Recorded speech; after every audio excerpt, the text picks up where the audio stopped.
तो अब तक हमने जितना सीखा उसके बल पर हम इस सीन को बनाने वाले हैं। अब ये सीन काफ़ी ज़्यादा इंटरेस्टिंग होगा, काफ़ी ज़्यादा मज़ा आएगा इसे बनाने में, क्योंकि अब तक हमने जितना सीखा उसी के बल पर हम इसको आराम से बना सकते हैं।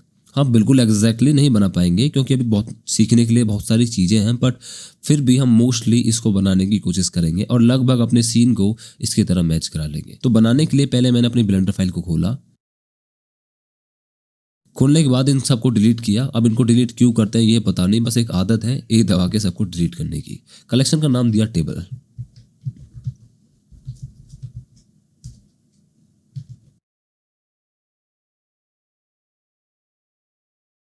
टेबल नाम देने के बाद हम इसके अंदर जो भी चीज़ बनाएंगे वो टेबल होंगी, लेकिन हमको इमेज रेफरेंस के लिए देखने के लिए चाहिए ताकि हम देखते रहें और बनाते रहें। अब आप में से बहुत सारे भाई लोग ऐसे हो जिनके पास 2 कंप्यूटर या 2 स्क्रीन तो नहीं होंगी, क्योंकि आप सीख ही रहे हो शुरू शुरू में। मोस्टली ऐसे 3D वर्क स्पेस में 2 स्क्रीन चाहिए होती है जो कि एक साथ कनेक्ट हो। एक पे हम रेफरेंस इमेज देखते रहें, थोड़ा बहुत आइडिया कि कैसे बनाना है, और एक पर हम बनाते रहें। और अगर ना भी हो तो भी कोई बड़ी प्रॉब्लम नहीं है, इस काम को हम बहुत ही आराम से यहाँ भी कर सकते हैं। तो सबसे पहले मैंने इस पे जो बीच में खाली जगह इस पर क्लिक किया ताकि मेरे पास ये क्रॉस हेयर आ जाए, और इसको क्लिक करके नीचे की तरफ ड्रैग किया। बीच में नहीं करना, तो कंट्रोल इसको थोड़ा सा नीचे की तरफ खोल लेंगे वापस इस तरह से, और इसमें से एक और विंडो निकाल लेंगे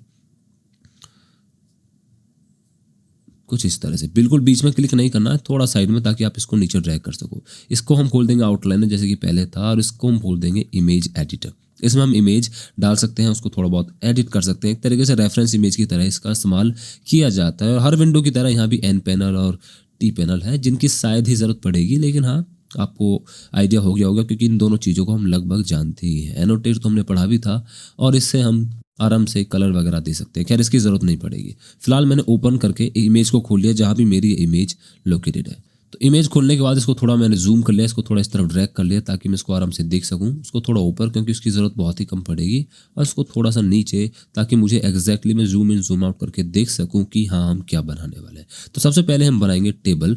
टेबल बिल्कुल वैसे ही बनेगी जैसे पिछली बार बनाई थी। हाँ ये ग्लासी टेक्सचर ये थोड़ा अलग देना होगा, तो ये कैसे देना है वो भी सीखेंगे। तो पहले शिफ्ट ए दबा के मैंने एक क्यूब ऐड किया हर बार की तरह। एडिट मोड में आके इसको थोड़ा नीचे की तरफ हमने इस तरह से थोड़ा साइड व्यू में आते हैं 3 दबा के। अब इसको थोड़ा नीचे की तरफ हमने ड्रैग कर लिया जैसा पिछली बार किया था, बिल्कुल वैसे ही करीब इतना। इसको थोड़ा एक्स डायरेक्शन में स्केल कर लिया कुछ इस तरह से। चाहे तो आप टॉप व्यू से भी कर सकते हो कुछ इस तरह से, ताकि टेबल टॉप बन जाए। हम पहले इस वाले पोर्शन को ना बना के नीचे वाले पोर्शन को बनाएंगे, उसके बाद हम ऊपर आके इस पोर्शन को बनाएंगे।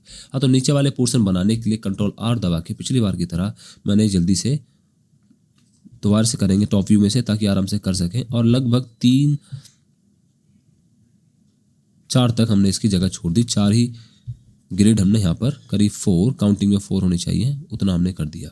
हाँ एग्जैक्टली 4 नहीं हो पा रहा है तो कोई बात नहीं, हम थोड़ा बहुत वैसे भी कर सकते हैं, या फिर एक और तरीका इस काम को करने का जो कि शायद ज़्यादा आसान होगा। मैंने कंट्रोल आर दबा के इसको बीच में छोड़ दिया। अब इसी एज को मैं बेवल कर दूंगा। अब इस केस में बेवल करने का कोई फ़ायदा नहीं है, लेकिन हम कर सकते हैं।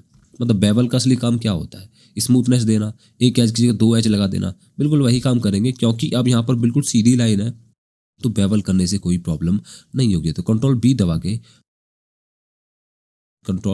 के मैं इसको इस तरह से ड्रैग कर लूँगा कंट्रोल दबाते हुए। अब यहाँ पे कंट्रोल काम नहीं करता, चाहूँ तो मैं तो भी स्नैपिंग नहीं कर सकता हूँ। तो अप्रॉक्सीमेटली अपने हिसाब से करीब 4 या 3 ग्रिड तक, लगभग 4 ग्रिड तक इसको कर लिया। बिल्कुल वैसे ही हमने यहाँ पर किया। कंट्रोल आर दबा के बीच में कट लगाया, टॉप व्यू में आए और कंट्रोल बी दबा के इसको भी हमने बेवल कर लिया लगभग अपने अंदाजे से। जैसा कि इसको देख के समझ आ रहा है ये भी लगभग 4 ही होगा, करीब इतना। चारों फेसेस बनने के बाद इन सारे फेसेस को फिर से सेलेक्ट किया पिछली बार की तरह, और इनको नीचे की तरफ हमने एक्सट्रूड कर लिया। ई दबा के नीचे की तरफ एक्सट्रूड कर लिया। नॉर्मली जब आप एक्सट्रूड करते हो तो ऑलरेडी नॉर्मल में होता है, जेड दबा दोगे तो नॉर्मल कैंसिल हो जाएगा, एक्स दबाओगे तो एक्स में बढ़ेगा, वाई दबाने से वाई में, जो कि इस केस में हम देख नहीं पा रहे हैं, साइड से दिखेगा। बट फिलहाल हमें जेड की ज़रूरत है, तो जेड में लॉक करके इसको लगभग अपने अंदाजे से करीब इतना नीचा बना लिया। बाद में अगर कोई प्रॉब्लम हुई तो हम इसको ठीक कर सकते हैं, कोई ज़्यादा बड़ी प्रॉब्लम नहीं है। हाँ थोड़ी मोटी हो गई हैं एजेस, तो इनको कम करने के लिए मैंने ऊपर वाली वर्टिस को चुना और इसको भी लगभग 3 ग्रिड तक मैंने बना दिया। अब ये थोड़ा ठीक सा लग रहा है, टेबल सा लग रहा है जैसा ये है, लेकिन अभी भी एग्जैक्ट वैसा नहीं है जैसा होना चाहिए। या फिर ऐसा करते हैं कि नहीं बिल्कुल ठीक है, इसको थोड़ा स्केल करना होगा, वो हम बाद में भी कर लेंगे। अब मैंने ऊपर वाले फेसेस को सेलेक्ट किया सबको,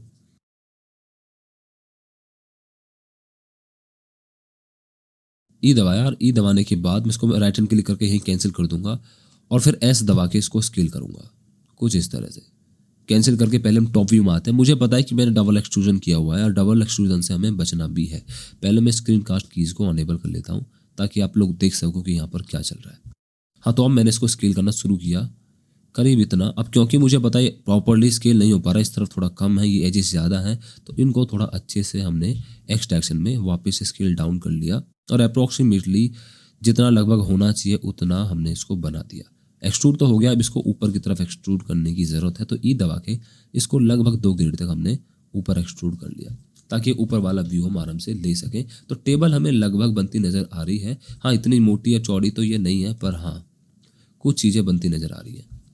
तो अब इसको सही करने के लिए सबसे पहले मैंने सारी वर्टिसेस को चुना इधर वाली को और इनको एक्स डायरेक्शन में करीब 3 ग्रेड इधर ले गया और इन वाले को 3 ग्रेड यानी कि पूरी 1 ग्रेड इधर ले गया और इसी तरह से जस्ट ऊपर और नीचे भी किया। इनको मैं ऊपर नीचे थोड़ा मूव करा दूंगा 1 ग्रेड ऊपर वाई डायरेक्शन में करीब यहाँ तक, लगभग यहाँ तक, मतलब जितना होना चाहिए। एग्जैक्ट तो नहीं बन पा रहा है पर हाँ अब ये थोड़ा ठीक लग रहा है। नीचे मुझे लगता नहीं कि इसको एक्सट्रूड करने की ज़रूरत पड़ेगी। हाँ, तो नेक्स्ट केस हमारे ये वाली सीन थोड़ा पतला है, इतना ज़्यादा चौड़ा नहीं है, तो इसको थोड़ा एडजस्ट करना होगा। तो वापस से हम फ्रंट व्यू में आए और इसको थोड़ा सा फिक्स कर लिया, ऊपर वाली वर्टिसेस को चुन के थोड़ा नीचे की तरफ कुछ इस तरह से। अब ये ठीक लग रहा है और ये वाला अब थोड़ा ज़्यादा चौड़ा हो गया है, तो इसको भी हम एडजस्ट कर लेते हैं। इन सारी वर्टिसेस को चुना, एक ऊपर एक्सट्रूड कर लिया कुछ इस तरह से ताकि हमें हमारी टेबल बिल्कुल एग्जैक्टली जैसे हम चाह रहे थे वैसी दिखे। अब बारी है, ये सब कुछ तो बन गया है, अब बारी है इस वाले पोर्शन को बनाने की। नीचे की तरफ हमको गड्ढा करना होगा ताकि बाद में हम यहाँ पर गिलास पुट कर सकें। हाँ, तो गड्ढा करना बहुत ज़्यादा आसान है। एडिट मोड में आया, इस फेस को चुना और आई दबा के इसको इंसर्ट कर लिया। ये काम हम पहले ऑलरेडी कर चुके हैं और आपको आइडिया है कि मैं क्या कर रहा हूँ। इंसर्ट करने के बाद देखा कि चारों तरफ से स्मूथ लाइंस हैं, इस तरह इधर की और इधर की चौड़ाई बराबर है, जो कि इस केस में बराबर आ गई। मुझे नहीं पता आपके केस में होगी कि नहीं होगी। अगर नहीं है तो आप इसको वाई डायरेक्शन में या एक्स डायरेक्शन में इस तरह से स्केल कर सकते।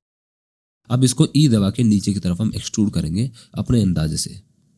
जेड दबा के लॉक कर लिया ताकि कहीं और फालतू एक्सट्रूड ना हो, चारों तरफ को ना भागे, और करीब इतना गड्ढा कर दिया, लगभग इतना। अब बारी है इन छोटे छोटे लाइंस को देने की जिन पर हम गिलास को रखने वाले हैं, क्योंकि गिलास ज़मीन पर टच नहीं होगा। तो उसके लिए कंट्रोल आर दबा के मैंने यहाँ पर एक कट लगाया। इस कट को लगाने के लिए आपको किसी एज पर आना होता है, या तो आप इस एज पर आएँ ताकि लंबा कट लगा सके, या इस वाली एज पर आएँ ताकि ऐसा कट लग सके। तो इसलिए मैंने यहाँ पर क्लिक करके इसको कन्फर्म कर दिया, क्योंकि हमको ये चाहिए तो इसके लिए भी कट देना होगा। और ये मुझे लगता है कि 1 2 3 के आसपास है, तो 3 कट चाहिए। तो 1 2 3 तीनों वर्टिसेस को हमने ऑलरेडी सेलेक्टेड रखा। कंट्रोल बी दबा के इनको फिर से थोड़ा सा एक्सट्रूड कर लिया, लगभग इतना। या फिर पहले एक काम करते हैं, वैसे नहीं, ठीक है, कोई प्रॉब्लम नहीं है। मैं सोच रहा था कि इनको बिल्कुल सीधा कर दूं, जो कि शायद ही हमें ज़रूरत पड़ेगी, क्योंकि इन सब की तो वैसे भी ज़रूरत नहीं है। हाँ, नीचे वाला फेस एक तरीके से पूरी तरह से काटा जाएगा, क्योंकि ये सब नीचे से मैच हुए हुए हैं, तो इनको तरीके से एडजस्ट करना होगा। या फिर शायद हम नहीं कर पाएंगे, ये काम हमें पहले ही करना चाहिए था। तो वापस से कंट्रोल जेड दबा के हम शुरू से ऊपर आएंगे, जहाँ हमको इंसर्ट किया था इस वाले फेस को भी साथ में सेलेक्ट करेंगे और अब फिर से इंसर्ट करेंगे ताकि हम इनको बीच में होल्ड कर सकें, कुछ इस तरह से। और अब मुझे लगता नहीं कि एक्सट्रूजन की ज़रूरत पड़ेगी। अब आपको एक काम करना है, इन दोनों फेसेस को या तो आप यहाँ से डिलीट कर दो, डिलीट करके आपके पास होल हो जाएगा, लेकिन इस तरह से लाइंस में भी होल हो जाएगा। फिर आपको एक क्लिक करके इस तरह से इस वाली लाइन को चुना, इस वाली एज को चुना और एफ दबा के फिल करना होगा। या फिर इस काम को करने का एक और तरीका है, आपने सीधा कंट्रोल ई दबाया, कंट्रोल ई दबाने के बाद कुछ इस तरह से आपके पास लाइंस आ जाती हैं एज को लेते हुए। कंट्रोल ई दबाने से आप एज रिलेटेड सारे टॉपिक को देख सकते हो। कंट्रोल वी दबा के आप वर्टेक्स के ऊपर, जो कि आपको यहाँ भी मिल जाता है, और इसी तरह से बहुत सारे ऑप्शंस देखने को मिल जाते हैं। चाहे तो मैं यहाँ से भी कर सकता हूँ, सेम वही कंट्रोल्स ऊपर है, वही कंट्रोल नीचे है। तो कंट्रोल ई दबाना, जैसे कि पहले भी मैंने आपको बताया, शॉर्टकट्स यूज़ करना काफ़ी टाइम बचाता है आपका। तो कंट्रोल ई दबाया और ब्रिज एज लूप जैसे ही करूँगा तो एज लूप खुद पे खुद ब्रिज हो जाएंगे और बीच में एक होल हो जाएगा, जैसा कि हम चाह रहे थे। पर देख कर थोड़ा इस तरीके से समझ आ रहा है कि मतलब होल पूरी तरह से एग्जैक्ट नहीं हो पाया नीचे और ऊपर वाले केस में। शायद फेस को लेके कुछ गलती थी या कुछ ना कुछ तो प्रॉब्लम होगी, पर हमें इससे प्रॉब्लम है भी नहीं, क्योंकि हमको वैसे भी यहाँ पर ग्लास पुट करना है और उस डिज़ाइन के मुकाबले ये डिज़ाइन अच्छा भी लग रहा है वैसे। और ना लग रहा हो तो आप डबल क्लिक करके इसको वापस स्केल करके एडजस्ट कर सकते हो। फिलहाल मैं इसको ऐसे ही रखने वाला हूँ क्योंकि मुझे ये पसंद आ रहा है। नेक्स्ट केस हमको ये 3 लाइन्स बनानी है पिछली बार की तरह। तो कंट्रोल आर दबा के मैंने इनको कट लगाया, कुछ एक इस तरफ, करीब 3 इस तरफ, कुछ इस तरह से, और 3 हमने इस तरफ लगाए कुछ इस तरह से। इनको सेलेक्ट कर लिया डबल क्लिक करके आप पूरे एज लूप को एक साथ सेलेक्ट कर सकते हो। और कंट्रोल बी दबा के इनको थोड़ा सा हमने बेवल कर लिया कुछ इस तरह से, बीच में कट लगा लिया पिछली बार की तरह कुछ इस तरह से, लगभग इतना, और उसको थोड़ा सा ऊपर रख लिया क्योंकि गिलास का मोटापा भी होगा और उसको रखना भी होगा। ऑलराइट, थोड़ा सा एक कट नीचे भी लगाया, कुछ इतने के आसपास ठीक रहेगा। और अब इनको सेलेक्ट किया और फिर इसको सेलेक्ट किया और कंट्रोल ई दबा के ब्रिज एज लूप, ताकि यहाँ पर ब्रिज बन जाए। इसी तरह से हमको, ये काफ़ी कमाल का टूल है ब्रिज एज लूप, आप आराम से सारे काम मतलब बहुत ही जल्दी कर पा रहे हो। और उसी तरह से आपने इसको सेलेक्ट करके यहाँ भी, सॉरी, इस वाले फेस को और इस वाले फेस के बीच में एक ब्रिज बना दिया। तो ये हमारे टेबल बन के तैयार हो गई है, बस हमको यहाँ पर ग्लास पुट करना होगा। तो ग्लास पुट करने के लिए हम वापस एडिट मोड में आएंगे और इस पूरे वर्टेक्स के जो भी एज है, ग्रुप है, उसको सेलेक्ट कर लेंगे। उसको ना इसको ऊपर वाले को कर लेंगे और शिफ्ट डी दबा के इसको अलग सेपरेट कर लेंगे और फिर एफ दबा के फिल कर देंगे कुछ इस तरह से, और पी दबा के इसके सिलेक्शन को बाहर कर देंगे ताकि हम इसको स्पेशली अलग गिलास और अलग टेक्सचर दे सकें। ऑलराइट, तो कुछ इस तरह से हमारे पास ये टेक्सचर पूरी तरह से अलग हो गया है। अब इसको थोड़ी सी चौड़ाई या मोटापा देने की ज़रूरत है क्योंकि ये बिल्कुल प्लेन पेपर है। तो उसके लिए हमारे पास एक मॉडिफायर है और उस मॉडिफायर का नाम है सॉलिडिफाई, जो कि आपकी शेप्स को सॉलिड कर देता है। इसके बारे में थोड़ा अच्छे से हम जब बाद में गन बना रहे होंगे जब समझेंगे। फिलहाल मैंने बस जाके सॉलिडिफाई मॉडिफायर लगा दिया ताकि इसके पास थोड़ी बहुत थिकनेस हो जाए, और थिकनेस को मैं इस तरह से बढ़ा घटा सकता हूँ और एडजस्ट कर सकता हूँ, या ऊपर की तरफ नेगेटिव करूँगा तो नीचे की तरफ पॉजिटिव। फिलहाल 0.1 इसको मैं कैंसिल कर देता हूँ, थोड़ा सा बढ़ा लिया, लगभग इतना चौड़ा गिलास अच्छा लगेगा, करीब इतना इसको रख दिया। इवन थिकनेस की इस केस में ज़रूरत है नहीं, और भी बहुत सारे ऑप्शंस हैं, ये सब हमारे अभी काम के नहीं है। फिलहाल हमको गिलास बनाना था और हमने गिलास बना दिया। तो ये वाली टेबल हमारी बनके तैयार है। F2 दबा के इसका नाम दिया टेबल या फिर डाइनिंग टेबल, या फिर ऐसा करते हैं हम 2 तरीके की टेबल बनाएंगे, तो उसका नाम रखा हमने स्क्वायर टेबल।